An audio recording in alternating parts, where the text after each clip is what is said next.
Finally tonight, sometimes things just work out. A dog needs a home, a person needs a special friend, and a program brings them together. Here's Barry Peterson. The abandoned fill every city's shelter. Some will be put to death. Do we have notes on him? But in Denver, there is an unusual second chance, and Marley might just get one. He is being tested for a program that turns the unwanted into elite dogs who serve. She is part of me. She is me. Take. Vietnam veteran Artie Guerrero now has MS. Todd, good girl. If he needs an assist, Sierra can pull him in his wheelchair. A dog so starved as a puppy, she was given up for dead. She's a survivor and I'm a survivor. Denver's Freedom Service Dogs is one of the few in the nation using only rescued dogs. There's no reason to breed dogs when there are so many good dogs in shelters that have been abandoned and abused. Training begins with teaching the dogs that most humans can be friendly. Then mastering special tasks.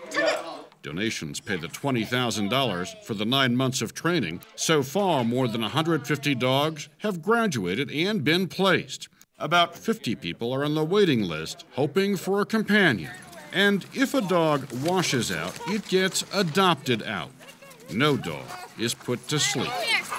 It's not just how the dog helps with daily life. It's how when dog and person come together, calm,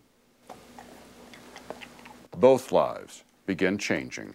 She is restoring my sense of safety, my sense of security. Air Force veteran Suzanne Quinn has post-traumatic stress disorder so severe that for 6 years, she wouldn't leave her house. Then Cabo arrived 4 months ago, trained for special command. Cabo, front.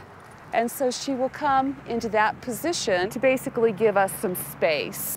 Or give her a kiss that helps bring her back into the present if she has a flashback. Cabo comes into your life, what happens? The world just opened up. Doors that I thought were slammed shut started to open up again. And remember Marley, he made it into the program. And one day his devotion to serve may be repaid with love. Barry Peterson, CBS News, Denver.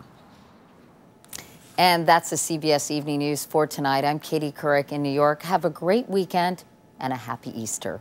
Good night.